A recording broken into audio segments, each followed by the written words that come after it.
Selamat siang Tribuners, Anda sedang menyaksikan live update tribunnews.com bersama saya Firda Ananda. Kami akan menyajikan informasi terkini dari berbagai daerah yang akan dilaporkan secara langsung oleh reporter lapangan kami. Dan inilah live update selengkapnya. Kita ke berita pertama, Saudara, Wali Kota Solo, Gibran Rakabuming Raka terkonfirmasi positif COVID-19 Rabu 14 Juli. Hasil tersebut didapat seusai Walkot Gibran menjalani tes swab PCR yang hasilnya keluar pada Senin 12 Juli 2021. Gibran mengaku beberapa hari terakhir memang kerap kali mengunjungi tempat yang rawan COVID-19, misalnya seperti rumah sakit, tempat isolasi, tempat sentral vaksinasi, dan lain sebagainya. Ia juga mengaku rutin melakukan tes antigen namun hasilnya negatif. Gibran kemudian memisahkan diri dari keluarga dan melakukan isolasi mandiri. Meski menjalani isolasi mandiri, Gibran menegaskan kendali pemerintah tetap dipegangnya. Nah, untuk mengetahui informasi lebih terkininya terkait kondisi Gibran dan juga Pemkot Solo, selesai adanya kabar tersebut, sudah bergabung bersama saya wartawan tribunsolo.com ada Agil Tri Setiawan. Halo, selamat siang Agil. Ya, selamat siang Firda. Agil, bisa dijelaskan kondisi saat ini Pemkot Solo seperti apa seusai adanya kabar bahwa Walkot Solo Gibran terkonfirmasi positif COVID-19?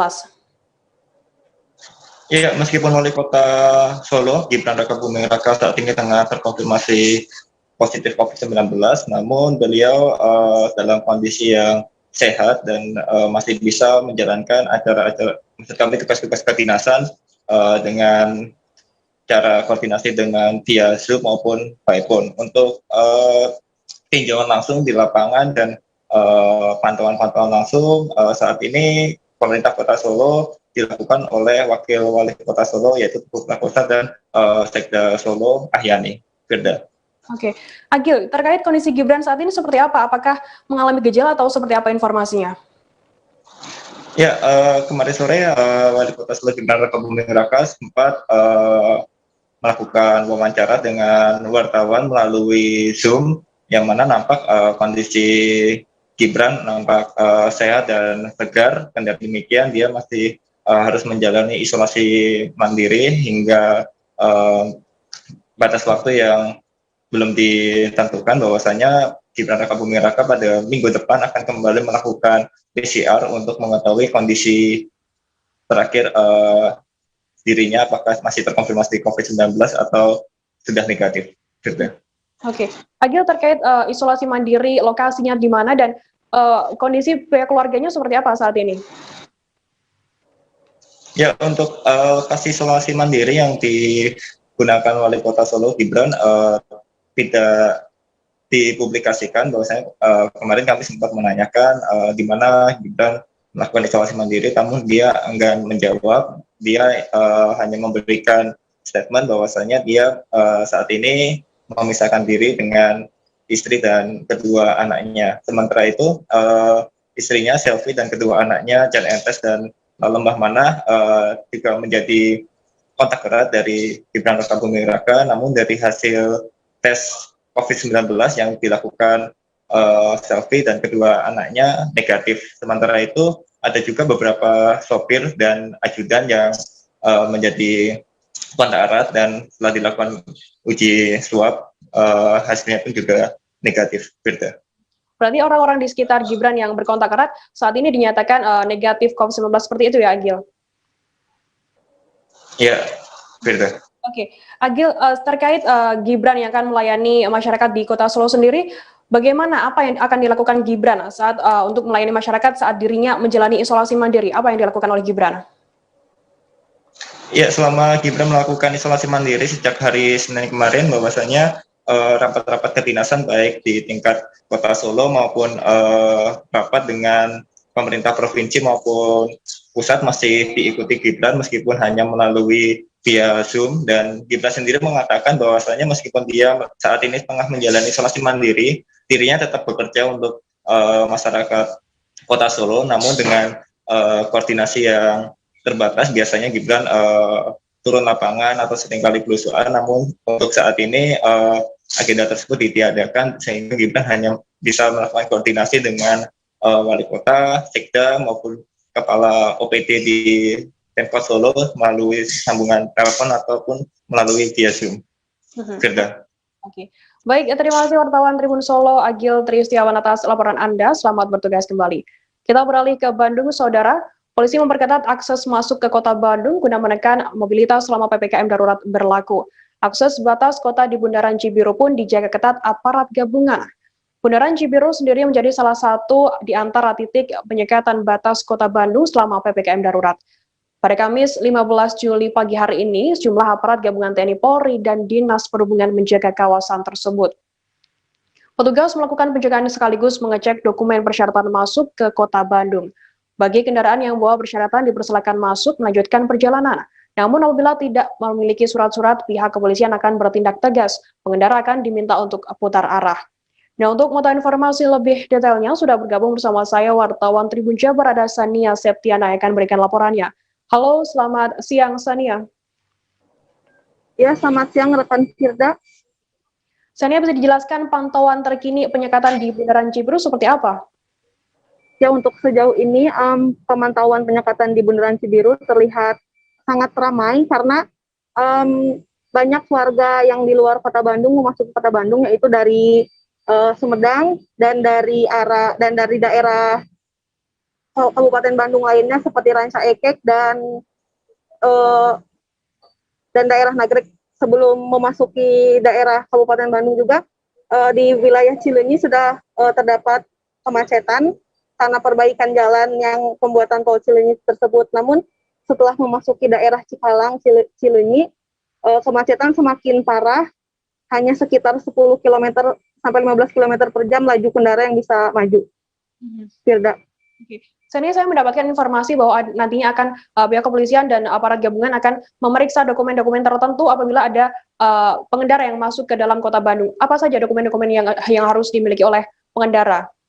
Ya, untuk dokumen-dokumennya diantaranya KTP, baik itu KTP warga Bandung maupun luar Bandung, kemudian sertifikat vaksin, lalu hasil swab antigen ataupun PCR, kemudian yang terpenting yaitu surat tugas bagi karyawan non-esensial yang hendak bekerja ke kantor.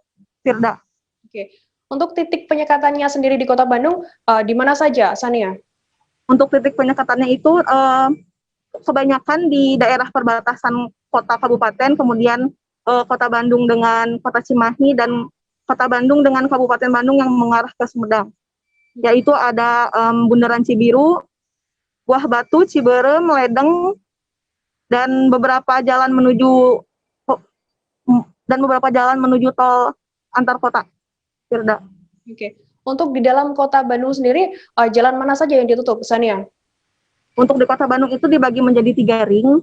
Ring pertama itu di daerah Jalan Asia Afrika, kemudian Tamblong, kemudian Braga, dan ring 2 itu ada Talaga Bodas, Gatot Subroto. Kemudian di ring 3-nya itu ada perbatasan non-tol seperti di Ledeng, Buah Batu, kemudian Jalan Soekarno-Hatta Pasir Koja, dan Soekarno-Hatta Muhammad Toha. Firda.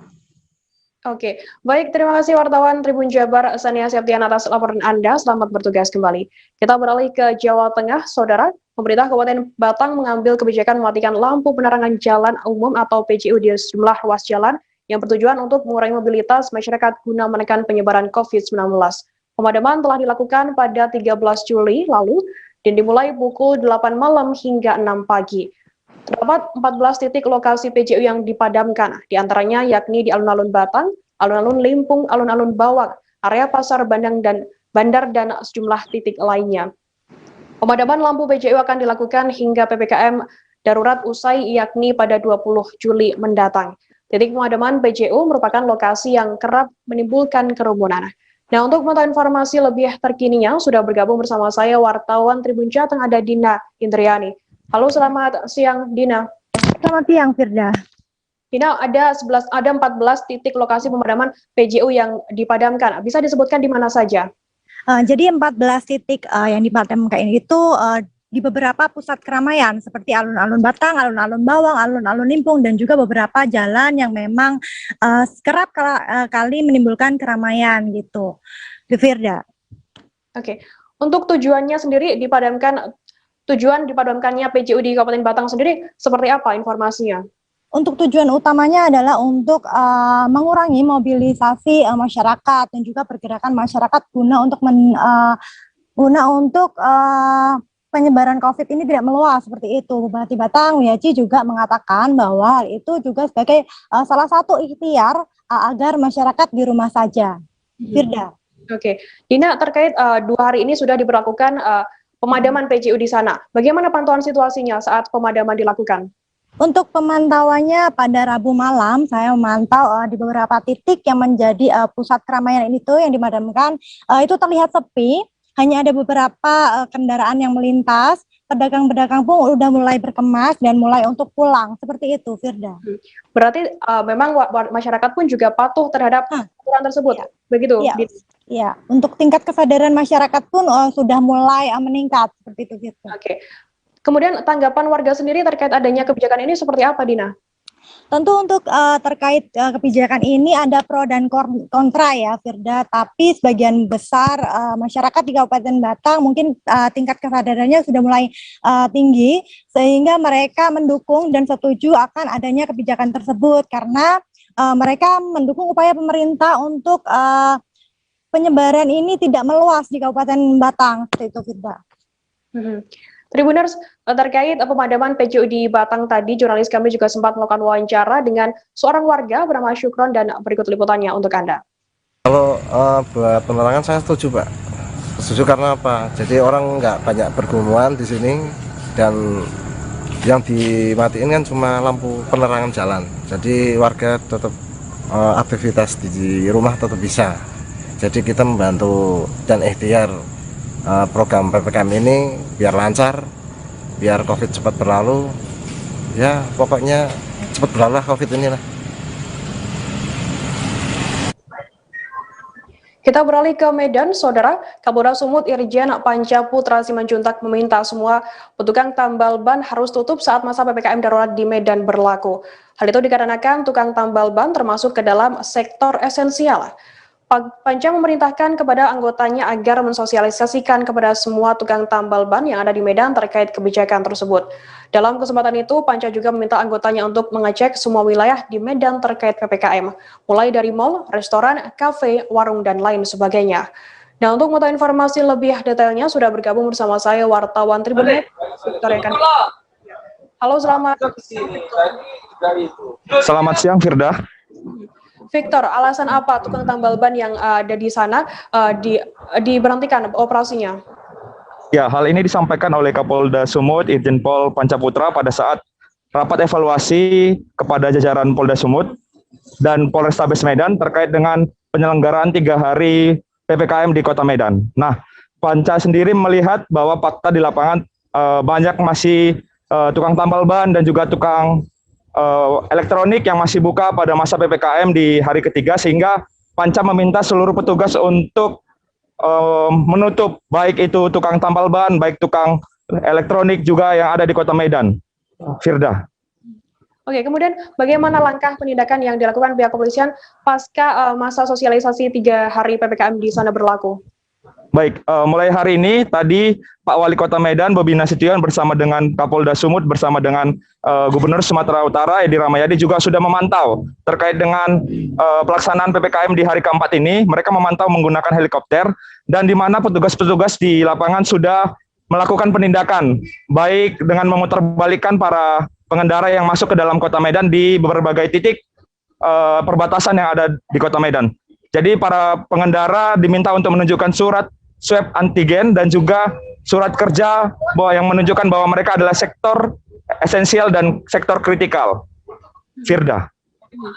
Terkait tukang tambal ban yang diberhentikan operasinya saat berlaku, tadi seperti apa sosialisasinya dari pihak kepolisian sendiri? Ya, untuk sosialisasi sendiri sudah dilakukan selama 3 hari. Tukang tambal ban termasuk ke dalam sektor non esensial, sehingga Kapolda Sumut dengan tegas mengatakan supaya untuk tukang-tukang tambal ban yang ada di Kota Medan sementara waktu hingga tanggal 20 menutup lokasi tambal bannya sendiri. Seperti itu, Firda. Untuk respon dari beberapa sejumlah tukang tambal ban yang ada di Medan sendiri seperti apa respon mereka? Hingga saat ini pantauan di lapangan untuk tukang tambal ban, tukang elektronik masih tetap bekerja sampai sekarang. Seperti di pinggir-pinggir jalan, tukang tambal ban masih beroperasi. dan belum ada tindakan lanjut dari pihak petugas untuk mengamankan atau menindak para korban tersebut. Firda. Terakhir, apa ada update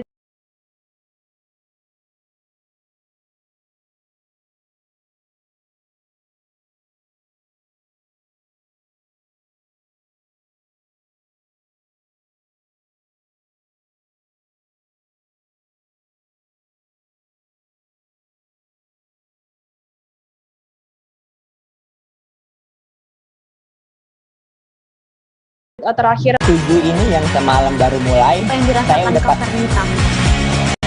Sebenarnya aku nggak ngerasa itu penangkapan atau penggerebekan atau apapun itu.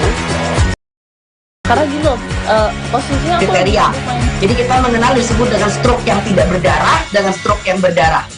Stroke yang tidak berdarah itu biasanya ditandai dengan adanya penyumbatan. Kalau itu terjadi di sini mungkin pikirnya tidak ke situ kali ya, tapi kalau di Korea atau di Kamboja itu ada beberapa paper yang saya itu mas, ya dulunya tukang koran. Oh gitu ya, tukang koran. Ya saya baca itu pak. Tuh kan pernah baca kan. Jadi kalau saya jadi pangdam itu udah bersyukur banget.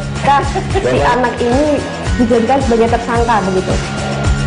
Ya, kalau ini kita bicara yang di luar kasus Situbondo ya. Dikenal dengan nama hujan shower, di mana terdapat batas jelas antara daerah hujan dan tidak hujan yang biasanya terjadi pada fase awal mature stage atau tahap berbahaya dewasa. itu Kang. Jadi mulai artinya terjadinya perlembekan. Nah itu untuk penetrasi akan sulit begitu ya. Dok saya ini menurut saya memang tidak mudah, bukan urusan tanah diambil. Kalau misalnya Amerika Serikat sekarang, Rasulullah mengatakan dalam sebuah hadis bahwa berpuasa di 6 hari Syawal itu. Oke, apa kabar Bang Arifki di sini untuk strateginya? kalau saya sendiri di unit 37 ini yang semalam baru mulai, Apa yang saya dirasakan udah Kapten Hitam? Sebenarnya aku nggak ngerasa itu penangkapan atau penggerebekan atau apapun itu. Karena gini loh, posisinya aku kriteria. Jadi kita mengenal disebut dengan stroke yang tidak berdarah dengan stroke yang berdarah.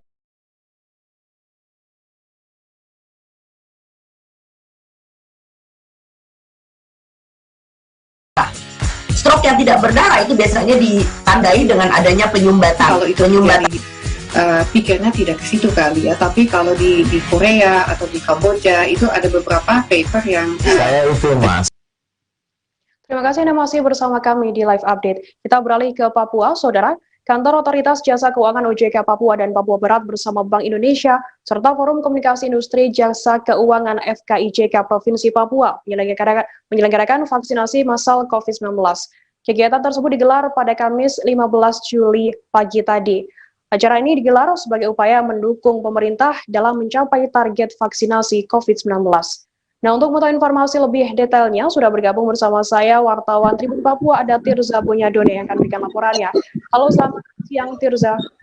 Baik, selamat siang waktu Indonesia Barat dan selamat sore waktu Indonesia Timur, Firda. Tirza, bisa dijelaskan vaksinasi ini menyasar kalangan mana saja dan atau ada juga masyarakat umum yang juga bisa mengikuti vaksinasi ini? Baik Firda, hingga pukul 14:54 ini untuk vaksinasi yang berlangsung di tempat ini tentunya bertujuan untuk tidak hanya untuk kalangan untuk kantor keuangan tentunya, namun memang untuk beberapa masyarakat. Dan memang selain untuk 800 yang tersedia untuk vaksinasi ini juga nyatanya dibagi untuk 700 kuota bagi para pekerja di kantor keuangan tentunya di Provinsi Jayapura, dan juga untuk 50 kuota lainnya untuk masyarakat umum hingga sampai saat ini, Firda. Berdasarkan pantauan Anda di sana, seperti apa situasinya saat vaksinasi di sana? Untuk vaksinasi yang berlangsung dari pukul 10 waktu Indonesia Timur ini terbilang cukup lancar dan juga ramai, mengingat masyarakat cukup antusias dalam mengikuti vaksinasi ini. Dan juga sejak pukul 10 hingga pukul 14:45 ini tentunya masyarakat masih terus mengikuti arahan juga dari para petugas yang berjaga di tempat vaksinasi ini. Dan memang meski begitu ada beberapa kendala, yakni terjadi permasalahan antara masyarakat yang merasa bahwa tidak mengikuti vaksinasi dengan baik, yang artinya masyarakat mengkomplain dari pihak OJK untuk lebih lagi melihat bagaimana penerapan dan juga pembagian tempat untuk masyarakat umum dan juga bagi para pekerja dibagi menjadi 2 tentunya. Akan dilaksanakan hingga kapan vaksinasi ini, Tirza? Rencananya untuk vaksinasi hari ini akan dilaksanakan untuk hari besok juga, jadi memang diberlangsungkan selama 2 hari, dibuka untuk masyarakat umum dan juga para pekerja, karena mengingat juga target dari vaksinasi ini juga tidak hanya untuk kesembuhan dari masyarakat tentunya, namun selain meningkatkan imun, dari vaksinasi ini juga sendiri bertujuan untuk meningkatkan lagi perekonomian yang ada di Indonesia dan juga khususnya yang ada di Kota Jayapura melalui vaksinasi keuangan yang diadakan oleh pemerintah. Dari 800 vaksin yang disediakan oleh penyelenggara, berapa banyak dari masyarakat umum yang mendapatkan vaksin sendiri, Tirza? Untuk dari informasi sementara ini, kisaran untuk vaksinasi hari ini terdapat 200, hampir 300, karena mereka mengingat untuk jumlah kuota juga, mengingat ini tidak dibuka untuk umum. Jadi untuk warga masyarakat yang tadinya juga datang ke tempat ini dan ingin mengikuti vaksinasi, memang dibatasi, sehingga memang kuota untuk hari ini mungkin sekitar 200 hingga 300 baru terlaksanakan dan akan dilanjutkan untuk besok bila berakhir pada pukul 16.00 waktu Indonesia Timur tentunya. Untuk kuota esok hari apakah masih ada untuk masyarakat umum atau seperti apa informasinya, Tirza? Sejauh ini pantauan kami dari yang kami pilah dan kami tanyakan juga kepada pihak yang berwajib tentunya, untuk kuota bagi masyarakat mereka tetap menyediakan, namun memang tidak sebanyak hari ini karena memang pembatasan kuota terus dilakukan untuk vaksinasi di tempat ini. Untuk persyaratannya seperti apa yang apabila ada masyarakat yang ingin mengikuti vaksinasi di sana? Dari pantauan kami dan juga informasi yang kami dapatkan, masyarakat boleh membawa KTP dan juga membawa kartu kesehatan yang artinya menunjukkan bahwa mereka sehat. Namun di lokasi ini tidak mewajibkan untuk kartu kesehatan itu dibawa ke lokasi ini karena mereka akan melakukan beberapa screening kesehatan untuk memastikan warga Kota Jayapura bisa mengikuti vaksinasi atau belum. Dan dari sebagian petugas kesehatan juga memastikan untuk masyarakat yang telah divaksin pertama dan divaksin kedua ini nantinya jaraknya itu sekitar 28 hari. Jadi mereka memang memastikan dengan baik bahwa vaksinasi memiliki jarak yang cukup jauh dari vaksinasi pertama dan juga kedua.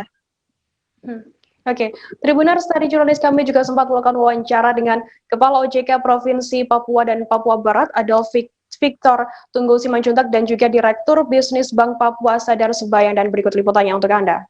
Vaksinasi atau ditunda. Kemudian setelah di screening, Bapak Ibu akan lanjut divaksinasi. Ya tentunya ya Bapak Ibu semua kawan-kawan, dengan adanya vaksinasi ini kan akan memperkuat herd immunity kita ya. Apalagi teman-teman perbankan ini berhadapan langsung dengan nasabah, publik, sehingga kalau dengan adanya vaksin dia merasa yakin ketika berhubungan dengan nasabah. Semua masyarakat jadi kalau teman-teman di perbankan yang di frontline ini ada kayak dari Mandiri, BNI, teman-teman lainnya, juga Bank Papua, ya, itu begitu dia berhadapan dengan nasabah, ya kan, kalau dia sudah divaksin nasabahnya juga tidak tertular kan, tidak terkena COVID juga. Jadi kalau sama-sama yakin vaksin, paling nggak nasabahnya juga aman. Kalau aman, frontline aman, masyarakat aman, ya tentunya ya ekonomi juga kita harapkan pada akhirnya ekonomi juga tetap berjalan. Jangan sampai dengan adanya dengan tidak divaksin ya, kemudian ada beberapa pegawai perbankan kena COVID, dia tidak bekerja atau cabangnya tutup, mengakibatkan pelayanan kepada masyarakat terganggu. Ujungnya adalah melalui SMS 1199 oleh industri jasa keuangan bisa di-download di dalam aplikasi Peduli Lindungi. Bapak Ibu bisa JK yang telah atau lewat mengorganisir Google di search melaksanakan saja vaksinasi aplikasi hari ini peduli kepada lindungi, seluruh kemudian insan register, jasa keuangan, login jadi dengan karyawan dan nama dan keluarga. nomor HP. Nah, jadi yang Kemudian apa yang Bapak Ibu disampaikan bisa tadi Pak membuka Adolf di situ bahwa ada opsi pada hari untuk ini kurang lebih mendownload 800 paket sertifikat akan yang divaksinasikan sudah kepada seluruh ada di keluarga dalam insan aplikasi perbankan. tersebut. Itu Jadi itu Bang menjadi Papua pilihan sangat antara dari mendukung sekali, SMS atau dan lewat apabila memang aplikasi. dalam penyelenggaraannya ada yang Kira-kira kurang seperti itu di atas nama Bang penjelasan Papua, dari kami juga kami mohon sebelum maaf kita kepada memulai seluruh kegiatan insan vaksinasi. Untuk seterusnya keuangan kami serahkan kepada yang ada panitia di Jayapura penyelenggara. dan sekitarnya. Jadi kami sangat mendukung dan terima kasih kepada pemerintah dalam hal ini yang dilaksanakan melalui OJK. Sehingga vaksinasi ini sudah berjalan dengan baik. Baik Bapak, apakah ini vaksinasi pertama atau ini vaksinasi kedua yang diadakan di tempat ini? Ini vaksinasi kalau bekerja sama dengan OJK khususnya adalah yang pertama. Tetapi khusus internal Bank Papua sudah beberapa kali melakukan vaksinasi kepada keluarga besar Bank Papua. Kita beralih ke Sumatera Barat, Saudara. Vaksinasi sektor jasa keuangan OJK di Sumatera Barat dilakukan pada hari ini, Kamis 15 Juli. Vaksinasi itu dilakukan sebagai bentuk dukungan terhadap program percepatan vaksinasi yang diinisiasi oleh pemerintah. Kegiatan vaksinasi ini dimulai sejak 15 hingga 17 Juli nanti dan juga ada 21 hingga 24 Juli 2021. Vaksinasi COVID-19 diperuntukkan bagi pegawai, keluarga pegawai, nasabah, dan juga masyarakat umum. Dalam kesempatan tersebut, Gubernur Sumbar Mahyildi meninjau langsung di BRI Corporate University Kampus Kecamatan Pauh, Kota Padang. Nah, untuk mengetahui informasi lebih terkininya sudah bergabung bersama saya, wartawan Tribun Padang, ada Rizka Desri yang akan berikan laporannya. Halo, selamat siang Rizka. Ya, selamat siang Firda. Rizka, bisa dijelaskan bagaimana pelaksanaan vaksinasi OJK di sana?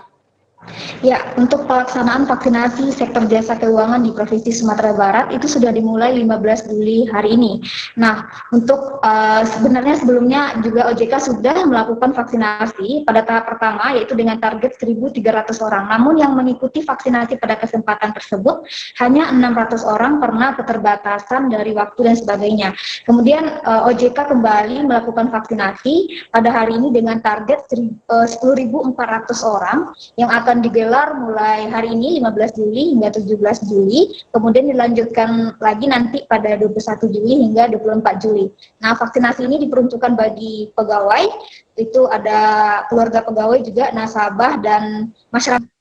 Vaksinasi ini adalah yang digunakan adalah vaksinasi yang di-drop dari Kemenkes RI dengan target 10 juta orang hingga Desember nanti. Begitu, Firda.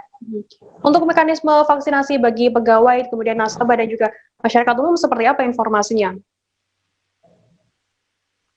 Ya, Firda. Halo, Rizka? Ya, halo Firda. Untuk mekanisme dari vaksinasi sendiri itu kan diperuntukkan untuk pegawai hingga masyarakat umum. Untuk pegawai sendiri melakukan pendaftaran di link pendaftaran yang disediakan di tempat vaksinasi. Kemudian untuk masyarakat umum itu menggunakan atau membawa KTP atau keterangan domisili yang dipunya gitu. Kemudian mereka mengantri di ruang tunggu, lalu bagi yang sudah melakukan atau menjalani proses screening, apakah mereka layak divaksin atau tidak. Nah, bagi yang tidak layak divaksinasi, mereka menunggu selama 30 menit untuk memulihkan apakah tensinya gitu, normal, agar bisa normal kembali. Nah, bagi yang layak divaksin itu bisa langsung divaksinasi di tempat tersebut. Begitu. Kalau untuk antusiasme masyarakat di sana tadi juga cukup baik ya. Jadi masyarakat ramai dan antusias mereka datang ke lokasi. Bahkan dari Indarung pun mereka mau datang ke tempat itu untuk vaksinasi gitu. Ya, Firda. Untuk targetnya setiap harinya ada berapa yang akan divaksin, Rizka? Ya, target setiap harinya itu tergantung dari dosis yang tersedia. Saat ini juga Provinsi Sumatera Barat terus melakukan penambahan dosis vaksinasi ke pemerintah pusat. Namun kan ini dari Kemenkes RI langsung ke OJK ya. Jadi kalau tiap harinya ada sekitar 200 hingga 300 orang, begitu Firda. Untuk harapan dari OJK sendiri dengan digelarnya vaksinasi ini seperti apa informasinya? Ya, dengan vaksinasi yang telah dilakukan oleh OJK itu diharapkan dapat tercapai dengan target 10.400 orang dan juga kedepannya mereka juga akan menargetkan 18 kabupaten kota di Sumber juga akan melakukan vaksinasi dengan target 17.000 orang, Firda. Kemudian dari vaksinasi ini juga diharapkan ekonomi masyarakat juga yang sempat terpuruk karena pandemi juga kembali pulih dan aktivitas perekonomian bisa kembali lancar. Begitu, Firda. Tribuners, tadi jurnalis kami juga sempat melakukan wawancara dengan seorang warga Indarung, Kota Padang bernama Sonya dan berikut liputannya untuk Anda. Corona ini kan udah wabah dunia kan, lagian yang saudara udah pada vaksin semua, kita yang belum. Jadi lihat mereka aman-aman aja, makanya ikut juga. Gitu. Berarti ini vaksin pertama ya, Kak? Iya. Ini apa aja syarat yang Kakak bawa untuk vaksinasi?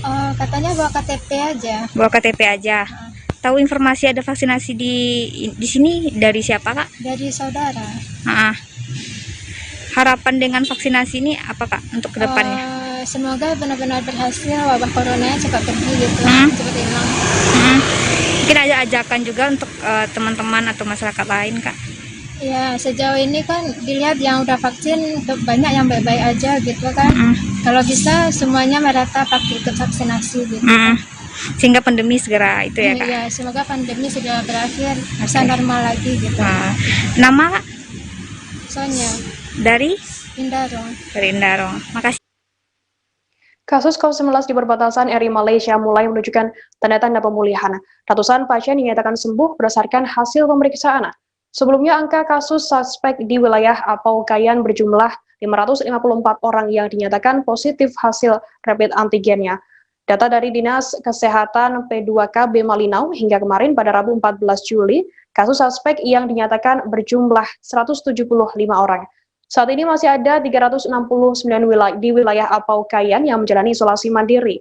Sementara itu, proses vaksinasi di Kabupaten Malinau telah mencapai 23.911 penerima.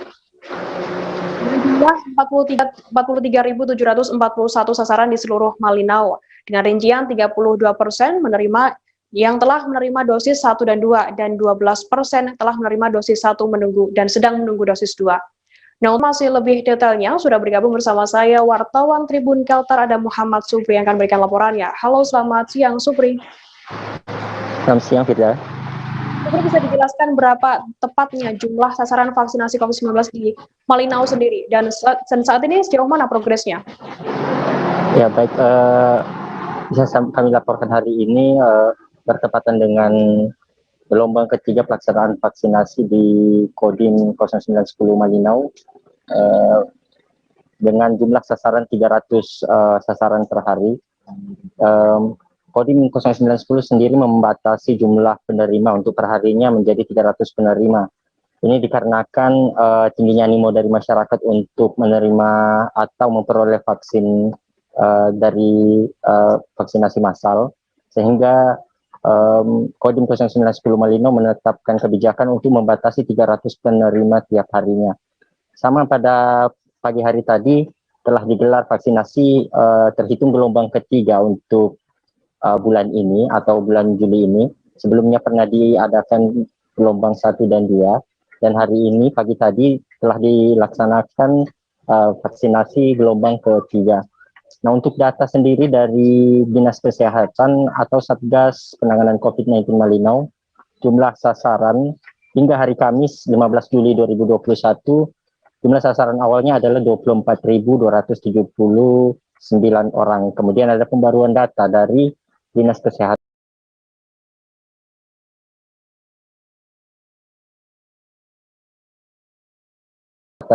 atau Menteri Kesehatan, jumlah sasaran di Kabupaten Malinau meningkat menjadi 43.741 orang. Nah, untuk saat ini realisasi penerima vaksin COVID-19 di Malinau berjumlah 23.912 penerima untuk seluruh sasaran di Kabupaten Malinau, dengan rincian 32% telah menerima vaksin 1 dan 2, dan sekira 12% yang telah menerima dosis 1 dan menunggu dosis 2. Supri, bisa dijelaskan kepada kami dan Tribuners di sana, bagaimana untuk penanganan COVID-19 di Malinau sendiri, dan khususnya kesiapan fasilitas layanan kesehatan dan strategi penanggulangan dari Satgas COVID-19 di Malinau sendiri? Baik, peningkatan jumlah konfirmasi COVID-19 di Malinau pada memasuki bulan Juli mulai meningkat dari hari ke hari. Untuk fasilitas pelayanan kesehatan, Satgas Penanganan COVID-19 Malinau telah menyiapkan sebuah rumah sakit darurat, dibahasakan sebagai rumah sakit darurat di Balai Diklat Malinau Kota, tepatnya berposisi di Malinau Kota, nantinya dijadikan gedung isolasi untuk pasien yang memerlukan perawatan. Nah, saat ini metode penanganan COVID-19 bagi pasien terkonfirmasi sebagian besar menjalani isolasi mandiri di kediamannya masing-masing. Nah, untuk permasalahan fasilitas layanan kesehatan saat ini, sebagaimana di kota-kota lainnya, adalah stok tabung gas atau stok oksigen di rumah sakit umum daerah. Saat ini ada data terbaru per hari ini, 19 orang yang tengah menjalani perawatan di rumah sakit umum daerah. Rumah sakit umum daerah Malinau mengalokasikan 2 ruangan untuk penanganan pasien COVID-19, yaitu di ruang tulip dan ruang matahari. Kemarin kami juga sempat mewawancarai Direktur Rumah Sakit Umum Daerah Kabupaten Malinau, Niputu Ria Citrawati. Beliau mengatakan bahwa untuk kisaran satu pasien COVID-19 memerlukan kurang lebih 8 tabung oksigen per harinya efektif. Sedangkan untuk rata-rata penggunaan tabung oksigen itu satu pasien terkonfirmasi efektif menggunakan 1 buah tabung oksigen itu selama 3 jam. Firda. Untuk perkembangan kasus COVID-19 di Malinau sendiri seperti apa saat ini? Baik, untuk saat ini kemarin telah digelar rapat Satgas COVID-19 Malinau bersama dengan pemangku kepentingan di perbatasan RI Malaysia, khususnya wilayah Apaukayan. Ada 6 kecamatan di wilayah perbatasan yang saat ini terkonfirmasi ada temuan kasus COVID-19, walaupun masih kasus suspek, yakni warga di sana yang dites antigen itu menunjukkan hasil positif. Untuk saat ini di perbatasan RI Malaysia temuan kasus COVID tersebar di sejumlah wilayah kecamatan, dengan rincian di Kecamatan Kayan Hulu ada 290 suspek, kemudian Kayan Selatan 49 suspek, Sungai Buah 28 suspek. Sedangkan wilayah perbatasan lainnya seperti Kecamatan Sungai Tugu, Kayan Hilir, dan Pujungan relatif masih satuan dan belasan. Nah, untuk saat ini Dinas Kesehatan P2KB masih memusatkan penanganan pasien di perbatasan RI Malaysia di Rumah Sakit Rujukan Rumah Sakit Pratama Long Ampung, Kayan Selatan. Perlu kami sampaikan juga bahwa saat ini Satgas COVID-19 belum bisa menaikkan status dari suspek menjadi terkonfirmasi karena keterbatasan moda transportasi, di mana di wilayah perbatasan moda transportasi tercepat yang bisa ditempuh adalah melalui perjalanan atau moda transportasi udara. Demikian kita. Oke, benar tadi jurnalis kami juga sempat melakukan wawancara dengan Bupati Malinau, Wempi Wemawa, dan berikut liputannya untuk Anda. Mencegahnya ya dengan cara yang tadi saya sudah sampaikan terdahulu. Nah, saat ini juga kita juga mendapat konfirmasi bahwa saudara kita beberapa orang terkonfirmasi juga di daerah Pujungan reaktif, positif, swab juga antigen, dan bahkan kita telah mengirim tenaga medis hari ini juga menuju ke Pujungan dari rumah sakit dari Malinau untuk membantu dan sekaligus membawa oksigen melalui darat, karena ada warga salah satu warga kita yang saat ini membutuhkan penanganan tindakan medis dan kita sudah memberangkatkan petugas kita pagi tadi untuk menuju Pujungan. Nah, mudah-mudahan mereka bisa tiba dengan baik dan selamat dan bisa melakukan tugas untuk menolong saudara-saudara kita yang saat ini juga memiliki gejala terhadap COVID-19 ini. Nah, itu yang kita lakukan. Ya, pemerintah provinsi juga ya, sudah mengirim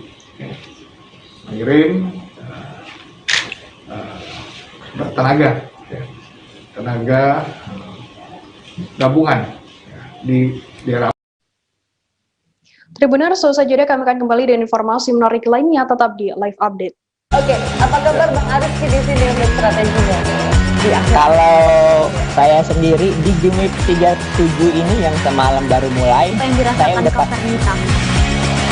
Sebenarnya aku nggak ngerasain penangkapan atau penggerbegan atau apapun itu, karena gini loh, posisinya aku kriteria. Jadi kita mengenal disebut dengan stroke yang tidak berdarah dengan stroke yang berdarah.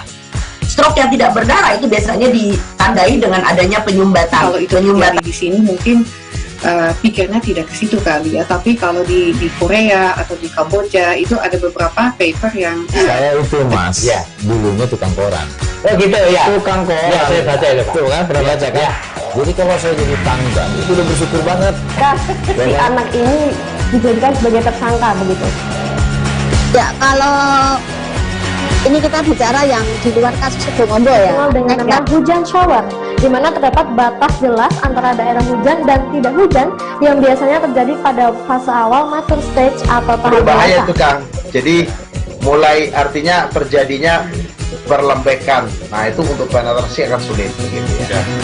Dok, saya ini menurut saya memang tidak mudah, bukan urusan tanah diambil. Kalau misalnya Amerika Serikat sekarang, Rasulullah mengatakan dalam sebuah hadis bahwa berpuasa di 6 hari Syawal itu. Oke, apa kabar Bang Aris di sini untuk strateginya? Kalau saya sendiri di Gimik 37 ini yang semalam baru mulai, Apa yang saya dirasakan udah Kapten Hitam? Sebenarnya aku nggak ngerasain penangkapan atau penggerbegan atau apapun itu, karena gini loh, posisinya aku kriteria. Jadi kita mengenal disebut dengan stroke yang tidak berdarah dengan stroke yang berdarah. Stroke yang tidak berdarah itu biasanya ditandai dengan adanya penyumbatan. Kalau itu terjadi di sini mungkin pikirnya tidak ke situ kali ya, tapi kalau di Korea atau di Kamboja itu ada beberapa paper yang saya itu mas, ya dulunya tukang koran. Oh gitu ya, tukang koran. Ya saya baca itu pak. Tuh kan pernah baca kan? Ya. Jadi kalau saya jadi pangdam itu udah bersyukur banget. Si anak ini dijadikan sebagai tersangka begitu. Ya, kalau ini kita bicara yang di luar kasus Sebongombo ya. Dengan nama hujan shower, di mana terdapat batas jelas antara daerah hujan dan tidak hujan yang biasanya terjadi pada fase.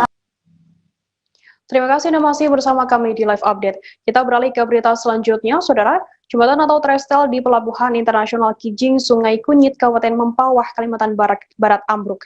Kasat Reskrim Polres Mempawah, AKP M. Reski Rizal langsung mendatangi lokasi untuk melakukan koordinasi dan menyelidiki awal terhadap ambruknya jembatan di Pelabuhan Internasional Kijing tersebut. Situasi terkini para pekerja yang terjebak di sekitaran jembatan sudah dilakukan evakuasi. Terkait bagian jembatan yang ambruk, kata Rizal, saat ini pihaknya masih melakukan komunikasi dengan pihak terkait untuk melakukan langkah-langkah lebih lanjut. Nah, untuk mengetahui informasi terkininya sudah bergabung bersama saya, wartawan Tribun Pontianak, ada Ramadan yang akan berikan laporannya. Halo, selamat siang Ramadan. Selamat siang Firda. Ramadan, bisa dijelaskan bagaimana kronologi ambruknya jembatan Pelabuhan Internasional Kijing di Mempawah sana? Ya Firda, dapat kita jelaskan dulu sebentar bahwasanya pada Rabu 14 Juli 2021 diinformasikan bahwa di Pelabuhan Internasional Kijing, yaitu di trestel ataupun jembatan Pelabuhan Internasional Kijing itu jembatannya itu ambruk. Diperkirakan itu terjadi pukul 2 dini hari pada 14 Juli kemarin.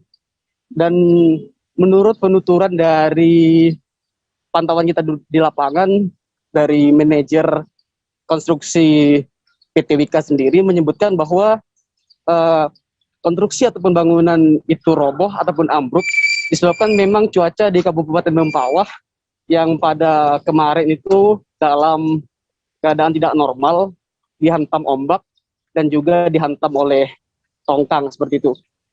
Jadi mengakibatkan ada 2 titik di jembatan ataupun trestel yang saat itu ambruk.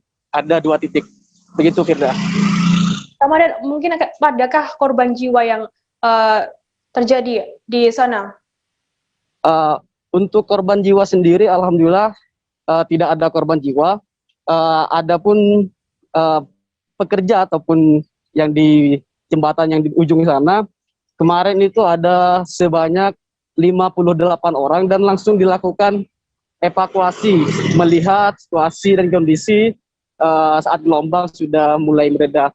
Dan kemarin juga dikabarkan bahwa pekerja di sana sudah dievakuasi ke daratan. Seperti itu, Firda. Ramadan, untuk situasi terkini seperti apa saat ini di pelabuhan sana? Untuk situasi terkini memang di Kijing sendiri situasi sudah mulai kondusif, sudah mulai aman. Pekerja juga sudah ada di daratan. Tetapi memang untuk robohnya ataupun ambruknya di Kijing sendiri itu sebanyak 2 titik. Itu menyebabkan banyak dari kalangan-kalangan yang lain untuk menuju di sana. Kemarin kita juga sempat ketemu dengan anggota Dewan DPRD Kabupaten Mempawah, bahwa dia pun memang sangat menyayangkan terjadinya ambruknya jembatan tersebut karena belum sempat diresmikannya. Rencana memang jembatan tersebut mau direncanakan diresmikan oleh Bapak Presiden Joko Widodo. Dia meminta, anggota Dewan meminta bahwa untuk dikaji ulang, mengingat itu pelabuhan internasional, mengapa bisa diroboh seperti itu, Firda? Untuk langkah-langkah selanjutnya yang akan dilakukan oleh pihak terkait seperti apa? Untuk langkah-langkah yang akan dilakukan saat ini memang masih dalam tahap koordinasi, melihat situasi dan kondisi yang akan dilakukan, dan juga pihak kepolisian juga masih menyelidiki. Memang untuk menuju tempat titik ambruknya itu masih belum bisa dilakukan karena situasi gelombang ataupun ombak itu masih lumayan cukup kuat. Itu 2 titik, yaitu titik pertama itu di kira-kira 1 kilometer dari daratan, dan titik kedua itu di posisi T, yaitu di kilometer ke-3. Itu ambruknya selebar 50 meter dan lebar yang kedua itu 50 meter juga, seperti itu, Firda. Tribuners, tadi jurnalis KB juga sempat melakukan wawancara dengan manajer konstruksi PT Wijaya Karya Wika, Samsu, kemudian anggota DPRD Kabupaten Mempawah, Febriadi, dan juga Kasat Reskrim Polres Mempawah AKP M. Reski Rizal. Berikut liputannya untuk Anda.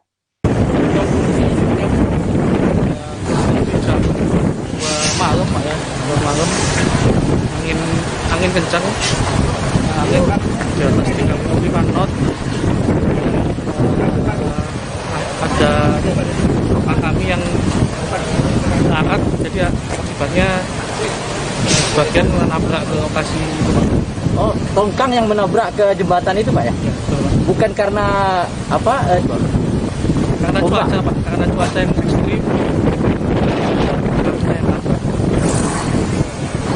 Ini sudah berapa lama beroperasi nih, Pak?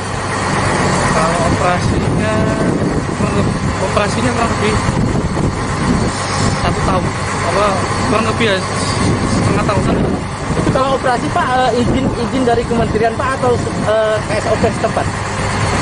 Izin nanti kan, kami kan lebih ke pelaksana pekerjaan, Pak ya. Masalah perizinan yang banyak kopi teman-teman dari SOP atau dari Pelindo, Pak. Kalau kami di sini hanya teman-teman kontraktor pelaksana. Pak, untuk yang ambruknya ada berapa titik sih, Pak? Ada 2, Pak. Ada 2 ya? Ada 2. Pak, terus yang pekerja katanya ada informasi yang terjebak di sana, Pak? Seperti apa? Ya, Pak, ini prioritas kami dari kami ada 58 orang sedang evakuasi, Pak. Evakuasi kita pakai kapal tunda, Pak. Itu teman-teman di sana. Tapi kondisi 58 itu semua selamat, Pak ya? Selamat, Pak. Selamat. Kondisi sehat semua, Pak. Sehat semua, Pak ya? Kalau menurut saya pribadi, kondisi yang ambruk itu dari titik 0 ke ambruk pertama di titik 1,5 kilo. Itu wajar di tengah. Mungkin secara alam kita juga tidak bisa melihat dari faktor alam ini. Kalau alam semua tendakan ambruk semuanya. Kalau saya melihat kejadian ini tentu tidak luput dari kualitas. Kita boleh dilihat ada ambruk titik kedua yang pas di T, kurang lebih dari titik 0 sepanjang 3 km. Itu kenapa tidak ambruk yang di depan? Seharusnya kualitas di sana lebih kuat untuk menahan terjangan ombak karena mendekati pulau. Nah, kalau di titik tengah mungkin bisa kita katakan ombak lebih kencang dibanding di ujung. Nah, tapi saya rasa dari kementerian ataupun dari pihak yang berwenang untuk menguji lab kekuatan beton atau pekerjaan yang dilakukan oleh PT Wika untuk di khusus Pelabuhan Kijing ini. Nah, itu saja, Bang.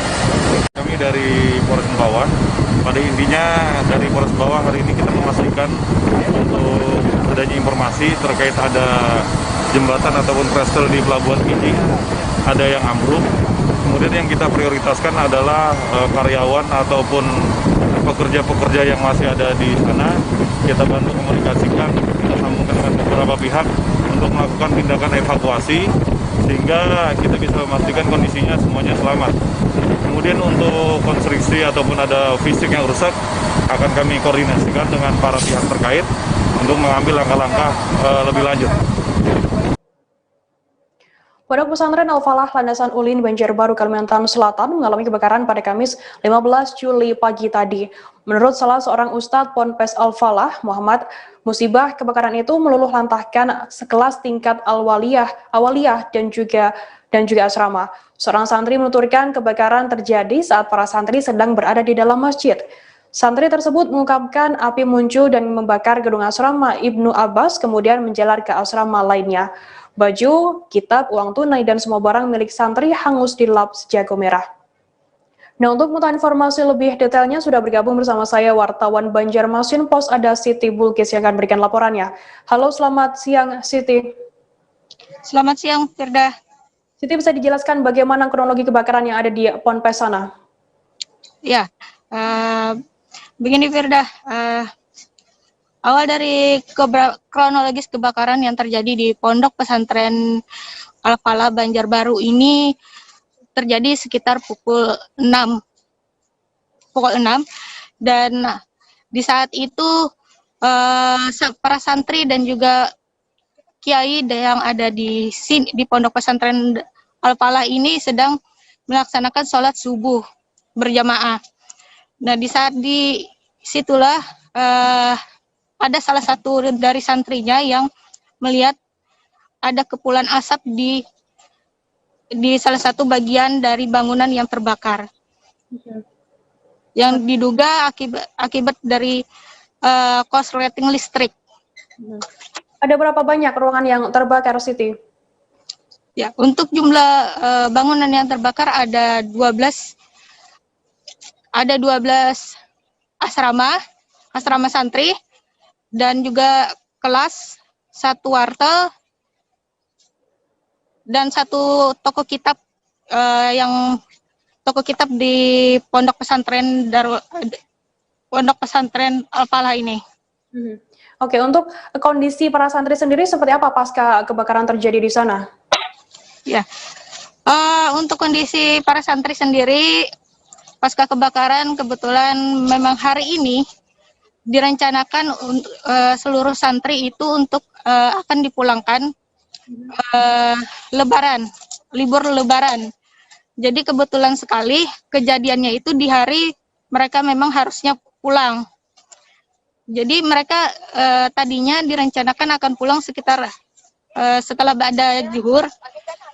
Namun karena ada kejadian ini dipulangkan lebih cepat. Oke. Untuk kerugiannya sendiri seperti apa yang dialami oleh Pondok Pesantren Al-Falah di sana? Ya.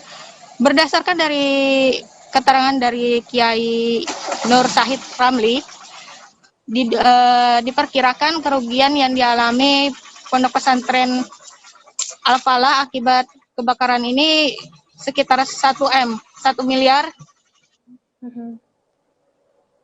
Oke, Tribuners, tadi jurnalis kami juga sempat melakukan wawancara dengan Ketua Pengurus Yayasan Pondok Pesantren Al-Falah, Kiai Haji Nur Syahid Ramli, dan berikut liputannya untuk Anda. Pak, bisa ceritakan Pak sedikit Pak tentang kebakaran tadi Pak? Kejadian kebakaran pada salah satu bangunan yang ada di Al-Falah ini, barak bangunan kurang lebih 90 meter ini, yang parah, yang terbakar parah itu ya bangunan 90 meter ini. 90 meter ini kejadiannya pukul 5:30. Kami masih berada di masjid, dan kami yang mengikuti anak-anak itu di sholat, dan anak-anak kami itu semuanya pergi ke sholat, semuanya pergi ke masjid untuk mengerjakan sholat subuh. Itu 90 meter kali 9 meter ini, 9 meter ini kali 9 meter ini itu terbakar disebabkan konsleting segitu, kabelnya banyak, kabel itu banyak, lalu menyambar kepada plafonnya ini yang terbakar. Plafon terbakar semuanya karena papan dari lantainya itu papan, maka terbakar semuanya. Akhirnya terbakar semuanya, tidak bisa lagi dilihat oleh santri, tidak bisa lagi dikuasai oleh santri, maka pergi semua mereka dan mundur semua mereka, tidak bisa melakukan. Nah, akhirnya kejadian seperti ini. Nah, itu Bang, di awal subuh kurang lebih pukul 5:30. Berarti dari atas lah Pak ininya? Dari plafon, dari lantai 2. Lantai 2.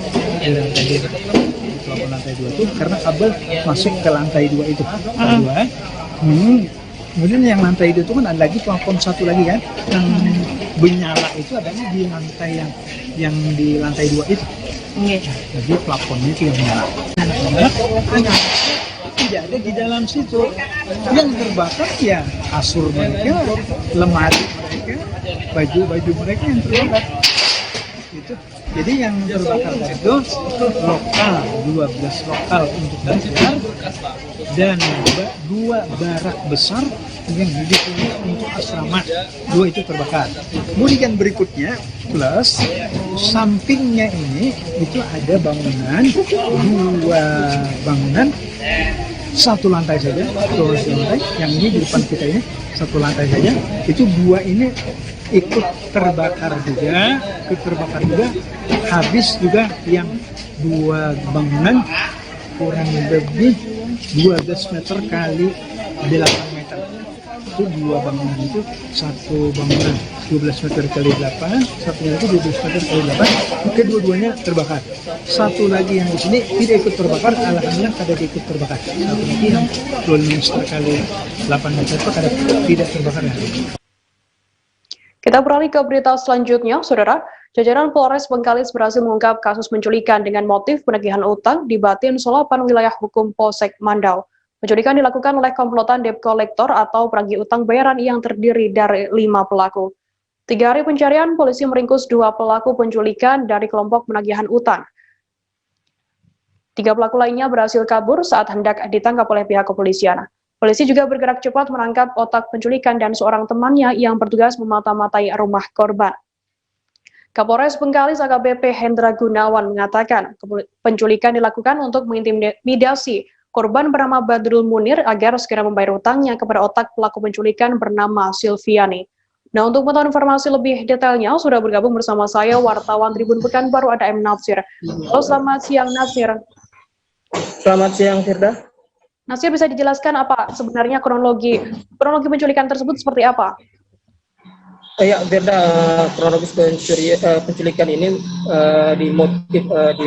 dimotivasi dari hutang yang hutang sekitar 110 juta oleh korban terhadap otak pelaku, yaitu tersangka Silviana Sianipar, di mana saat itu pada hari Kamis tanggal 8 Juli lalu, Silviana Sianipar ini menyuruh debt collector atau penagih utang bayaran untuk melakukan penculikan terhadap korban, yaitu Badrul Munir, di mana korban saat hari Kamis malam itu sedang berada di rumah bersama istrinya, didatangi oleh 5 orang pelaku dari debt collector ini untuk melakukan penculikan. Mereka menggunakan, saat itu dari keterangan istri korban, mereka menggunakan senjata api banyak 2 buah dan menjemput paksa korban dan membawanya ke satu tempat. Atas kejadian ini, istri korban juga langsung melaporkan ke Polsek Mandau, di mana Polsek Mandau pada hari itu juga langsung bergerak melakukan olah TKP dan minta keterangan saksi yang ada di sana sehingga dapat mengidentifikasi siapa pelaku ini. Pencarian dilakukan selama 3 hari. Awalnya pihak kepolisian mengidentifikasi korban berada di Kabupaten Lokan Hilir, namun setelah dicek kebenaran informasi itu tidak ditemukan, dan pada minggu kemarin baru mendapat informasi jelas keberadaan korban dan para developer yang melakukan penculikan ini berada di Kabupaten Kampar, Provinsi Riau. Tim Reskrim Unit Polsek Mandau langsung melakukan penjemputan. Saat itu menemukan 2 orang developer, yaitu Benget Seribu dan Muhammad Iqbal. Di sana salah satunya Benget Seribu melakukan perlawanan dan mencoba melarikan diri dan dilumpuhkan oleh petugas dengan tindakan tegas yang terukur di bagian kaki tersangka. Dari penangkapan Benget dan Iqbal ini tidak ditemukan korban dilakukan interogasi di tempat, dan baru diakui oleh 2 orang tersangka ini bahwa korban dibawa di suatu pondok sekitar 1 kilometer dari lokasi penangkapan mereka. Di sana korban itu Badrul Munir disekap, diawasi oleh 3 orang tersangka lainnya. Saat petugas mendatangi tempat tersebut, 3 tersangka yang menyekap ini sudah melarikan diri, namun kondisi korban saat ditemukan petugas dalam keadaan sehat dan tidak mengalami cedera apapun.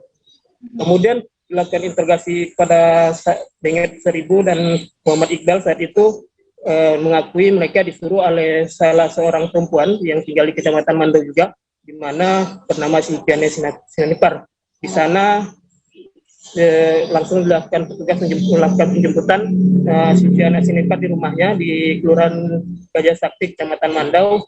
Saat itu tersangka Silviani ini mencoba juga ingin melarikan diri, namun bisa dihentikan petugas. Dari pengakuan Silviani, itu penculikan ini juga dibantu oleh rekannya bernama Julius Junjung Sialomo, di mana Julius ini melakukan pemetaan sebelum melakukan penculikan. Begitu, Firda. Nasir, untuk hasil pemeriksaan sementara, apa motif dari kasus penculikan ini? Ya, motif dari kasus penculikan ini memang seperti yang dijelaskan di awal tadi, keterangan Kapolres Bengkalis bahwa memang didasari hutang piutang yang dipinjam oleh Badrul Munir kepada suami otak pelaku, yaitu suami dari Silviani Sinanipar, di mana meminjam uang sekitar 110 juta, namun sampai saat ini belum dikembalikan. Itu dasar dari Silviani menyewa developer ataupun penagih utang bayaran untuk mengintimidasi korban agar segera membayar hutangnya. Begitu, sudah. Oke. Saya mendapatkan informasi bahwa ada upah yang akan diberikan oleh pelaku kepada kelompok penagih utang ini. Seperti apa informasinya? Ya, betul, Firda, di mana pelaku developer ini dijanjikan oleh Silviana Sinanipar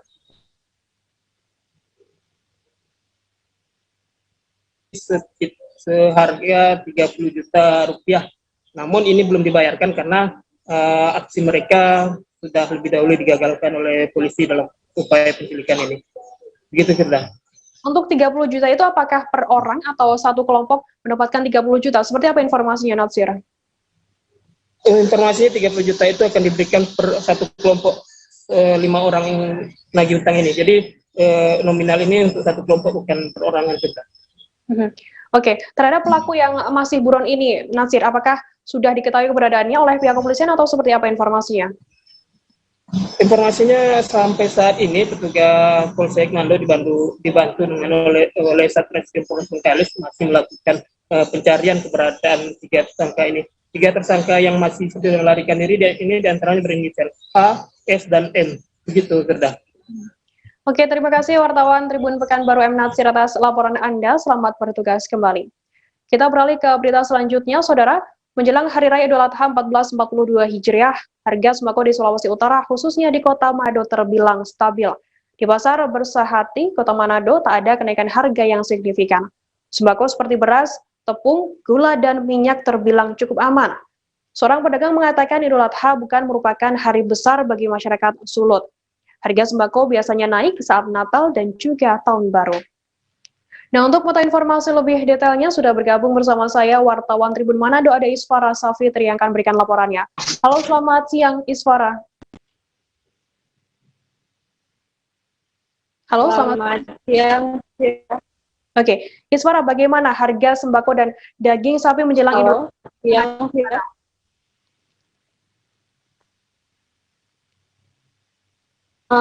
Untuk harga sembako di Sulawesi Utara, khususnya Kota Manado sendiri masih terbilang stabil. Jadi kalau untuk beras, mereka pada pasar bisa menjual harga 9.000 yang tinggi 40.000, dan kalau untuk bahan seperti tepung dan juga gula itu masih di kisaran harga 10.000. Nah, yang sempat mengalami kenaikan itu justru minyak kalau untuk sembako, karena kenaikannya sendiri sudah terjadi sejak Idul Fitri. Itu sekitar harga dari harga 16.000 kenaikannya, tadinya harganya 14.000, jadi harganya 16.000 itu kenaikan sudah dari sejak Idul Fitri, tapi hingga sekarang belum mengalami penurunan. Nah, kalau untuk daging sapi sendiri, harganya masih relatif normal di sini, yaitu sekitar 15.000 per kilo.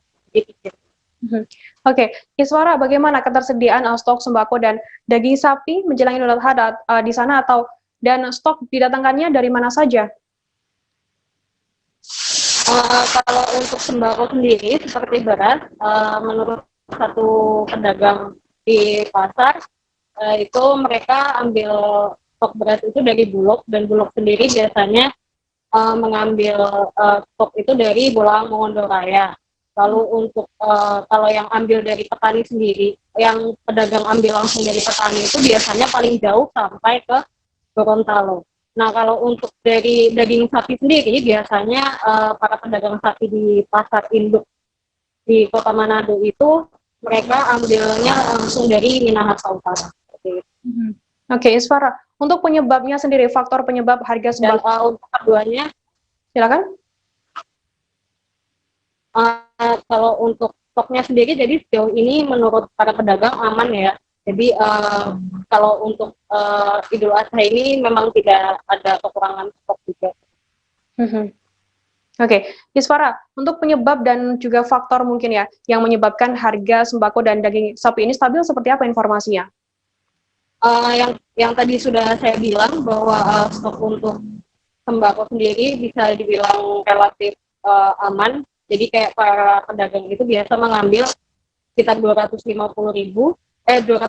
kilo maksud saya untuk dijual kembali di pasar. Lalu kalau untuk ketersediaan stok di daging sapi juga masih bisa dibilang aman. Lalu yang kedua, untuk soal daging sapi, memang hari raya Idul Adha di Kota Manado ini bukan menjadi salah satu hari raya yang cukup besar, karena memang mayoritas di Kota Manado masyarakatnya beragama Nasrani.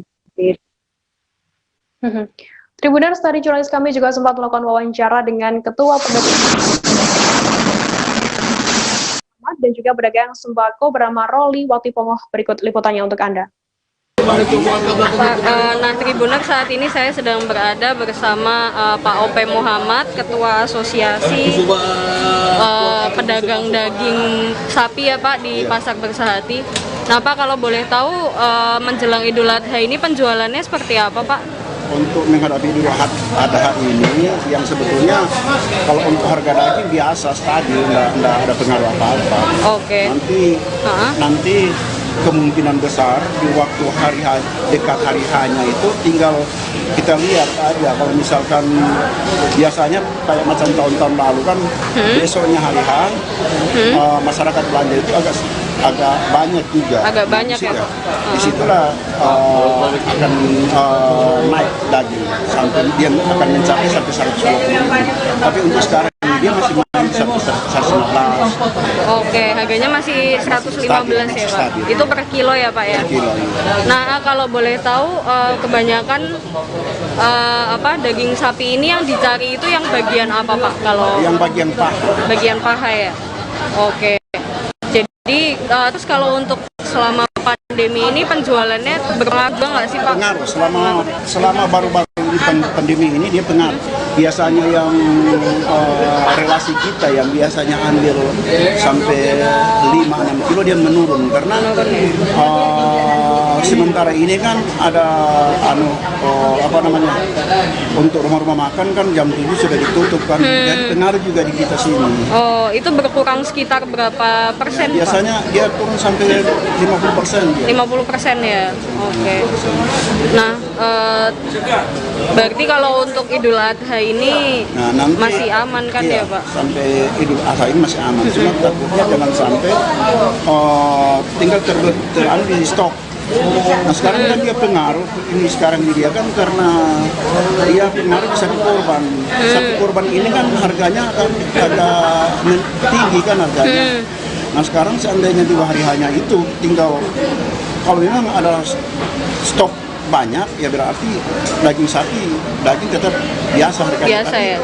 Di waktu hari hanya itu kalau memang kita kendala di stok berarti harga daging akan melonjak. Melonjak ya.